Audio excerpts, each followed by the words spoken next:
Greetings, fellow gorehounds, and welcome back to a Blood Splattered vlog. I'm the Horror Guru. And I'm Count Jackula. And we just watched Eli, the Netflix original horror movie that came out last year that we totally didn't watch until now, so... I didn't even hear about this thing until, this month. I had heard some buzz. I remember when it came out, it got the usual, Netflix overhype where people are like, it's the scariest movie ever. But I just never got around to watching it. Okay, yeah. I think when people said Eli, for some reason, I kept thinking of The Boy. Fair enough, yeah. Yeah, I can see that. Not that the two movies are anything alike. No, they're nothing alike. But we finally sat down to watch it this week, and here are our thoughts on it. I dug it a lot. I fucking loved it. It was great. The problem is, it's kind of hard to talk about without going to spoilers, so we're going to do our best. Yeah. Because there is twists and turns in the story. Yeah, okay, so when you read the description on Netflix, you're like, a boy with a strange illness is taken to a strange doctor in the middle of nowhere with sinister motives. And... that's all true, but it makes it sound like it is the biggest bargain bin. This is a movie that they bought with 5 other movies. Oh, yeah. In a pack or something. Oh, yeah. And so you're like, that sounds awful. And with a generic name like Eli, you're like, I don't know how I feel about this. I don't know. Yeah. Unfortunately, this movie's kind of in a bad position because if you know too much about the movie going in, that's half the movie. But if you don't know too much going in, you might not be interested in seeing the movie. So we're going to do our best to tell you why we liked it without spoilers. But if you really need that extra piece of information, wait for our spoilers because this movie has twists and turns that we're going to spoil the shit out of. Yeah. Guru described it to me as it starts out as one movie, turns into a second, and by the final scene, it's a different one. And it all comes together. It all makes sense. And even moments where you were earlier in the movie going that doesn't really make sense with the rules you set up. By the end of the movie, it all starts to make sense. Yeah. It all comes together so perfectly so that, even if you're oh, I think the movie might be losing me with this twist, the next thing happens and you go oh, shit, that makes way more sense. That's... Yeah. Yeah, it does. It does. It's really good. The movie is really good at... Actually, that's a spoiler. All right. So another thing you might want to know is... the young actress that played Max in Stranger Things is in this movie. Oh, yeah. She has a supporting role. Yeah, she has a supporting role. She does a really good job. The mom from The Conjuring's in this movie as the scientist lady. Yeah. As is the actress who plays the other mom. Oh, wait. No. You're right. That's who you are talking about. Yep. I'm sorry. The one who played Mrs. Carmody in The Mist. Yeah. Yeah. The rest of the cast, I'm not entirely sure. Actually, she didn't play Mrs. Carmody. That's a different actress. Oh, it's a different one? It's a different actress. I know who you're thinking of. Yeah. That's a different actress. All right. So am I crazy or do they actually look a lot alike? I can see it a little bit. But yeah, she was definitely in the first Conjuring. The rest of the family in this movie, because essentially we're following this family who, as you know from that premise, go to this house to have a crazy experiment on their son because of his illness. The family dynamic in this movie is really interesting because it's both complex, but also really endearing. You like the family, but they have these complex layers that make them not perfect. Yeah. And I really like that. And some of the complex layers leave you questioning whether what's happening is what they say is happening. And I kind of like that. Yeah. Oh, God damn it. Can't say that either. I know. Yeah. There's a ton about this movie that is spoilers. The kid who plays Eli, the titular character in the movie, carries this movie on his goddamn shoulders and rocks the shit out of it. Oh yeah, he did a great job. By the end of it, I'm like, I don't know if I've seen this kid in anything before. If I have, feel free to tell me in the comment section below. But this kid's going places after this because he was great. Oh yeah. Yeah, he's fantastic. Cinematography wise, I think it's a very beautifully shot movie. I love the look of the house. It looks like a fucking asylum. Yeah. The idea is that this house that he's receiving this treatment in is like a really old house that's owned by the family of the head doctor that she's turned into a clinic. Yeah. And so there's half of it which is this pure sterilized area. But the other half of it is classic haunted house. Mm-hmm. The parts that she didn't bother to sterilize or to upgrade because they weren't going to use it for their the purposes of the clinic. Yeah. And I like when they first pull up to the house, I was sitting there going like, oh man, it's like Professor Xavier's House of Horrors. Yeah. Yeah. Like you could tell that they had filmed the scene where they drive up to the house. Like it was actually like a clear day and they put fog and After Effects and shit. They did a good job. It looked really great. It was good. The effects in this movie are pretty damn good. There's a lot of fucked up practical effects, which we'll get into that. There's also some CGI effects that's pretty good. There's also some just good classic like mirror tricks. Yes. Which I think is pretty awesome. There are a lot of mirror tricks in this movie. God damn it, I think we might as well move on to the spoilers. All right, let's move on to spoilers so we can actually talk about this. Yeah, we highly recommend this movie. We love it. It's currently available on Netflix as a Netflix original movie, so if you have Netflix, go check it out. And with that said, let's move on to the spoilers.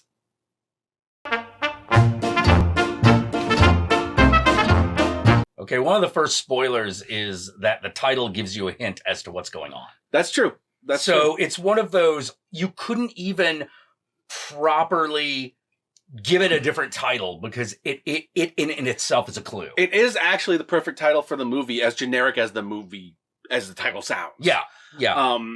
What quickly becomes apparent, what you first think going into this movie is you're like, okay, so you know the premise, kid's going to this clinic and there's going to be some weird experiments done on him by a crazy scientist with some nefarious intentions. But that's the beginning of the movie. Mm-hmm. The middle of the movie, it turns into a ghost story. Like Devil's Backbone-esque ghost story. Yeah. The kid is seeing all these ghosts and they can like fucking touch him and shit. And it starts to become clear as the movie goes on that these ghosts are likely the previous kids who underwent the treatment that he's going with.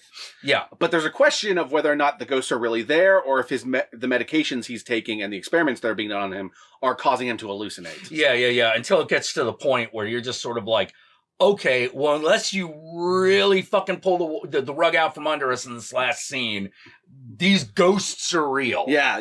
It becomes pretty fucking clear that ghosts are goddamn real. Especially since the first one he saw before he was taking any medication. So, yeah.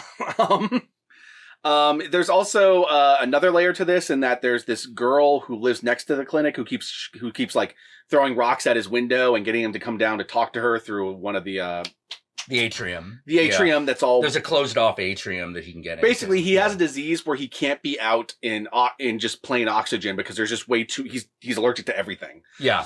So the entirety of the facility is basically airlocked off and everything's decontaminated before it comes in. So everything has like these like huge, like bulletproof, like sized, like glass, like walls or plastic walls, whatever you want to call them. Yep. That is blocking off all the air. And so he goes down to talk to her through one of those.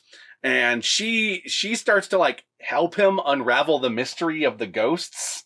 Like he'll like come up with an idea and then she'll just suggest something. But it starts to become clear that she might know more than she's letting on. Yeah. It becomes very clear that she's like got a little bit more of the intel. And so like he spends a huge chunk trying to figure out, okay, what do the ghosts want? Are they friendly? Are they not? What the fuck is the scientist who's experimenting on me doing? And so it has that like Devil's Backbone-esque feel to it. And oh man, those surgery scenes are gnarly. And in this section, which is pretty much like the entire middle portion of the movie, the second act, there's a lot of really highly effective jump scares. Now, this is a movie that has a lot of them. That being said, I wouldn't get rid of a single one because each one was so goddamn good. These are jump scares done properly. There was one scene in particular in which that involves his dresser and the mirror that's on the dresser, and it basically goes through like every possible permutation of a jump scare you can have with a mirror. Moves. Yeah. Right down to the ghost being inside the closet at one point. Yeah. Oh my god. Because the other thing is, it becomes clear there's more than one ghost that he's encountering. Yeah. But they don't just look like normal ghosts. They like look like weird and fucked up and all burnt and like their eyes are all red and it's like, oh Jesus. Yeah. They don't look happy. You know? You know? These aren't like just sorrowful ghosts. These are like, we're dead and we're pissed off. But to make things more complicated, at first it's like, okay, so these are the victims of the scientist. So the scientist is trying to kill the kid, except at one point it seemed like the ghosts were trying to kill him because it tries to force him outside into the air, which, as the movie has established so far, would kill him. And so you're like, okay, what's going on? On top of that, there's a weird religious angle that's happening throughout this movie. His parents are obviously hardcore religious. They're like praying all the time. And there's like cross imagery all throughout the house. Yeah. And you're not sure if that's a remnant of like the old house they bought or if that's something that they brought in when they created the clinic. Yeah, exactly. So you're like, what the fuck Especially since some of the imagery is like subtle stuff, like the doors have these weird patterns on it with these lines that look like crosses. Yep. In particular, at one point, I was like, they kind of look like upside down crosses. I wonder if that's... They do. I wonder if that's a hint at something. So you kind of have like this movie that starts off like science fiction-y, like science fiction body horror-y, turns into a ghost story. But then when we transition into the third act, when they're going to do their final fucking procedure on the boy, and mind you, he's only been getting worse every procedure they've done. So there's no indication that he's getting better or that anything they're doing is helping. He starts to uncover that, the ghosts that he's been seeing are the dead kids because he finds their files, and the files show that all the kids that were experimenting on... They all died horribly. In the third one. Photos to go with it. In the third procedure, they all died. So he's got to like trying to manufacture an escape while his mom and his dad are arguing because the mom didn't realize that the boy was going to die from the procedure. So they have a huge knockdown, drag out fight, and the mom tries to leave. But the dad is just basically like, well, if he dies, well, at least that's better than having to live the way he is. At least you think that's the logic. Yeah, you think that's the logic. But there's... Yeah, because the thing that's really weird is that it's really clear that everyone is lying to this kid. Yeah. But everyone feels weird, but they don't feel like classic sinister. Well, the thing is there's a plausible deniability to all of their lies that you think as a viewer you figured out what the lie is because there's like a real like obvious one. Like for the dad, okay, maybe for the dad that he figures even if the kid dies from this, which is why he didn't tell the mom, at least that would be better off than having to live with this disease. So that's the thing he's lying about. He's lying about whether this will die to him. The mom is lying to the kid just to make sure the kid's happy and that everything's good. Yeah, he's not freaking out because he's seeing ghosts. You know, and so like, but there's a layer to this that turns out they're lying about other things. Yeah. And the other part I like about this is that throughout the movie, the dad acts in this really strange way that you're trying to figure out what's going on with him. Because sometimes he'll come across, he's always like very manly, angry, stoic. But sometimes he come across as like very warm and stoic. And other times he comes across as very cold and like malicious and stoic. And you're not sure why. Yeah. It doesn't make a lot of sense. Why does he constantly like snap at the mom on random occasions? Why does he get so harsh on the kid? Yeah, and you think it is all coming down to the fact that there was always a chance that he could fucking die. Yeah, and that the dad's blaming himself or something. And it's like there's all this emotional layers, but no, if you do not want the ending of this movie spoiled in the final twist, stop right here now. Stop right here, because we are about to go into the major twist that propels this movie from being a really good, creepy, scary, effective horror ghost story, and then turns it into a goddamn masterpiece. So stop right here. All right.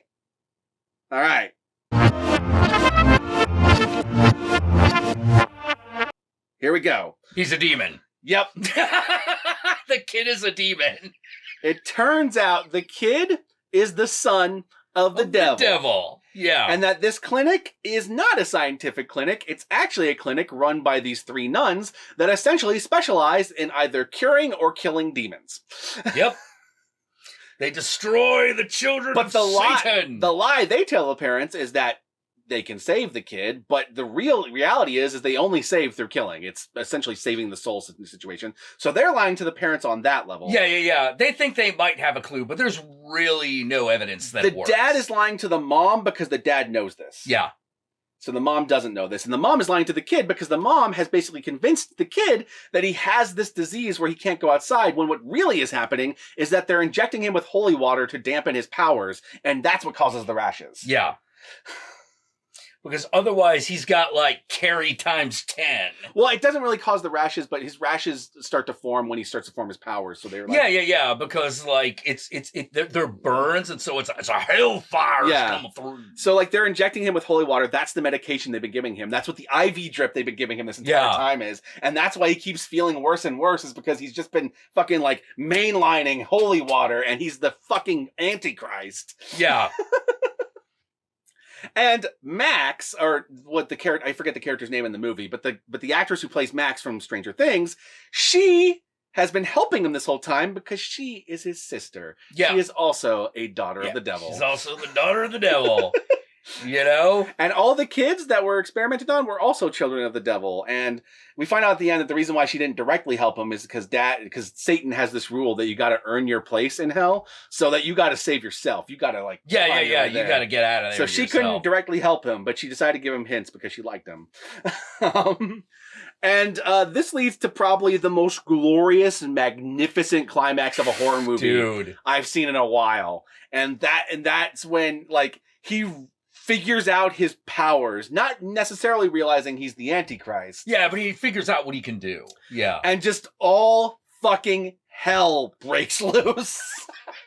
It reminded me a lot of the ending of Alucarda, actually. Oh, God. Where it's just like, all right, for those of you who don't know, Alucarda, that movie goes bug fucking insane. Oh, yeah. At the end, people are spontaneously combusting. A Christ on a cross is weeping. Fucking people are like jumping in oil. And they're naked and running around. It's fucking amazing. This thing has shades of that. He like turns the nurses upside down in midair. Upside down crucifixes which burst into fire and circle around him while he's mad. He fucking implodes his dad's face, so it like goes inward. Yeah, it just becomes like he looks like Arseface from He does. Preacher. He does. Just... And then like decides to spare his mom, despite the fact that his mom lied to him, because at the end of the day, his mom still loved him and didn't want him to die. Yeah. But the price she has to pay for this is that now she has to go with him to hell to meet Dad. Yep. Yeah, they get out of the thing, and there's his sister who is sort of like, hey, you lady, you got to drive. Come on, chop. Fucking, we got two antichrists here. We got to go. So business. Basically, you have this horror movie that successfully jumps from being like a science fiction body horror movie about a mad scientist to a fucking ghost story a la Devil's Backbone into a fucking Antichrist Omen style story. Yeah. And manages to transition from all those things perfectly and make everything make sense. And by the end of it, you're just sitting there going like, God damn. I did not see this coming. I didn't see any of this coming. I might have like saw one or two things as we were going on, but only like right before it was going to happen. But like, yeah. Because like in the beginning, I'm like knowing that there's like some twists and turns that happen. So I'm like, okay, he's a vampire. He's a vampire. Yeah. You know, because you're like, oh, he can't go in the sun or something. Yeah, something like that. And then I'm like, okay, well maybe it's aliens. Maybe it's aliens. Yep. You know, but by the time we get to demons, I was like, okay, I did not see this coming. I probably should have, because my mind immediately flashed back to every time they fucking tip you off by making an Omen reference. Oh yeah, there's a lot of that. For the dog that starts barking at him. Yep. You know, and you're like, oh, that's the other thing. Fact that he's like, I wish we were back in DC because that's where the Omen is set. That's another thing. Once you've watched this movie once, it has rewatch value, because if you watch it again, you start to see all the blatant hints they were throwing in your face early on that you didn't catch because you thought you were watching a different kind of movie, so you weren't looking for them. Yep. And I love that. Like that's how you make a movie with a twist ending that's worth watching again. Is by making it so that rewatching it is now a different experience. Yeah. It was also kind of neat that like it turns out that they're not actually ghosts or demons. Yep. You know?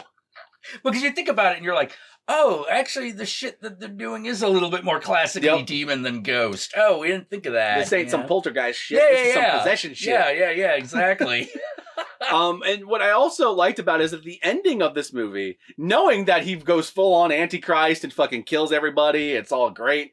You'd think that would be a downer ending, but actually, it's more like the movie Let Us Pray in that it's a happy ending from a certain perspective. Yeah, because you're like, motherfuckers. He gets to go outside and be himself and be with a family that doesn't lie to him. Yep. And that's where the title kind of becomes important. Because his name's Eli. Lie, it's a trans.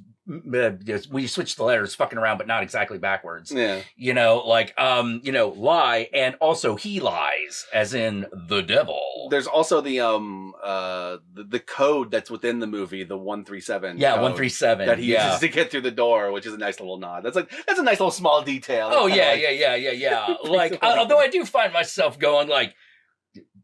A 3 fucking punch password, bitch. I think you want people to get through that door. I was legit curious. I should have looked it up because I wasn't sure. I was legit curious if that was like a Bible passage or something they were referencing, or something. Like Leviticus. Yeah, or something like that. I have no idea. But... No, I don't think so. I think it was literally just a 317. Yeah. That's like lie if we use a calculator to put it upside down. I think that was literally it. But yeah, like if you're not sold on why we think this movie is so fucking great after everything we've told you, I don't know what to tell you. I don't know what's going to change. I think this movie was magnificent. At that point, the problem's with you. It was a surprise satanic cinema movie. Yeah. It was a surprise satanic movie. Surprise, Satan! Surprise! The acting's great, cinematography's great, the script is fucking perfect, and how everything comes together. This is a fucking 10 out of 10 for me. I loved Eli. My only regret is I wish I had seen it last year and covered it last year so that I could have like told people back when it came out. I know. But hey, it's still on Netflix. You can still check it out. You can still watch it. It's still there. It's only like an hour and a half. So yeah, I think it's a pretty short movie. It's a good tight film. If you're like, I don't quite feel up for like getting into a new Netflix show or some shit. I could watch a movie though. Yeah, just an hour and a half. On Eli, it's pretty good. I've heard some people say it was slow. I didn't think it was. I felt like it moved at the perfect pace. Like it is partially a mystery. So there is like each scene is like piecing together a new piece of the puzzle. Yeah, well, I don't. My gauge of what a slow movie is just way off. Solaris. I watch shit like Solaris and Stalker and every Jim Jarmusch movie ever. Like I fucking love Mandy. Mandy's slow compared to this. Oh God, yeah. Oh yeah. Like there's a lot of that thing's acted and filmed slow. Yeah. There's a lot of okay, man. I understand. You're like, yep. Whoa, whoa. What the fuck? Nicolas Cage is losing his mind. I don't need to rush that. By my standards, I don't even call this a slow burn because I don't feel like it is. It is a mystery, which means you don't get answers until the end. Yeah, the only thing you could say is that it doesn't move at a breakneck speed. Yeah, it's not like fast. I wouldn't say it's super fast. I would just say it's like the perfect pace for a movie. Like it's about as fast as The Omen. It's got good scares in between. Like, yeah.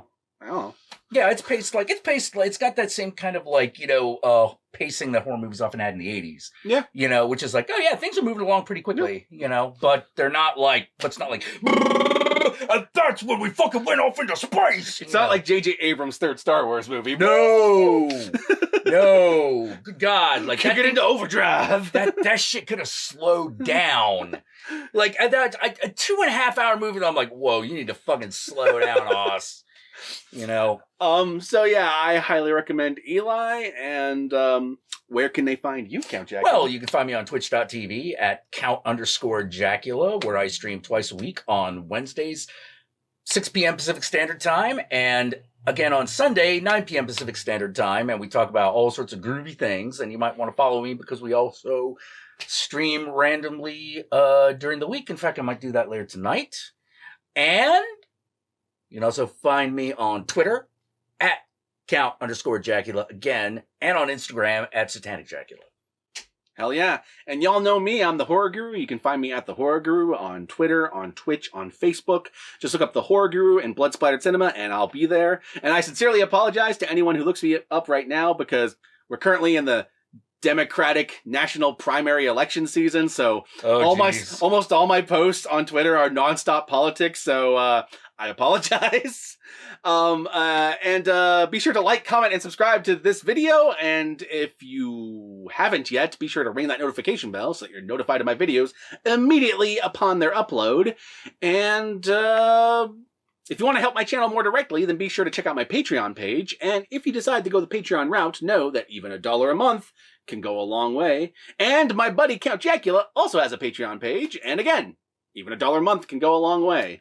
And with all that said, my fellow Gorehounds, we're going to, now that Netflix got rid of that autoplay feature, we're going to be watching a lot more Netflix movies now. Yeah, so definitely. Woo! And there's a lot to catch up on, so looking forward to that. Well, you know one thing I'm probably not going to watch again? What's that? That Book of Eli.